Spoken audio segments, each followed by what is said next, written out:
আসসালামু আলাইকুম, সবাইকে স্বাগতম। আমি একটি ভর্তা নিয়ে হাজির হয়েছি। আজকে আমি সিদুল শুটকি অর্থাৎ ফেওয়া শুটকির ভর্তা বানাবো।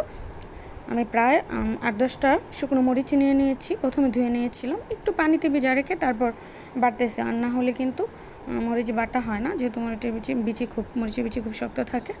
দেখেছেন কতটা একদম মিহি করে বেটেছি, যেন কোনো দানাদার কিছু না থাকে। এবার পেঁয়াজ আর রসুন, পেঁয়াজ একটু বেশি নিয়েছি, তার মধ্যে 5-6 টুকরো রসুন নিয়েছি। এবার এটাকে একটু ছেঁচে নেব, যেন আমার বাটতে সুবিধা হয়, শিলবাটাটায় বাটতে সুবিধা হয়।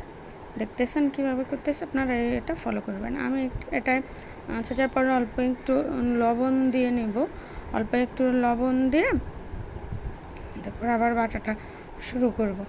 এমনভাবে পেঁয়াজটা বাটবো যেন পুরোপুরি মিহি না হয়ে যায়, অর্থাৎ একটু দানা দানা থাকে পেঁয়াজের রসটা। দেখবেন আমি কীভাবে বাটতেছি, ঠিক এভাবেই করবেন, একটু হালকা হালকা করে উপর দিকে, কিন্তু রসুনটা যেন মিহি হয়ে যায়, মিশে যায়, এটা খেয়াল রাখবেন। এটা কমপ্লিট করার পরে আমরা সাবধানতার সাথে বাটবেন।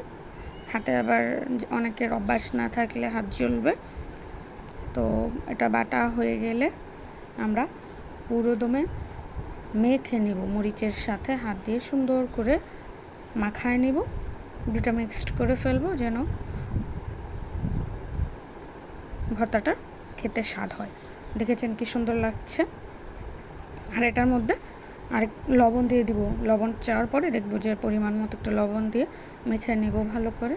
বেটে মেখে নেওয়ার পরে আমি শীতল শুটকাটা ফেওয়া শুটকি তেলে ধুয়ে পরিষ্কার করে রেখেছিলাম, পেটের ময়লা ফেলে। এবার বেটে মিক্সড করে নেব একসাথে চামচ দিয়ে, তাহলে আর হাত জ্বলবে না। দেখেছেন, tasty, yummy. Thanks for watching my video. আর রেসিপিটা করে খাবেন।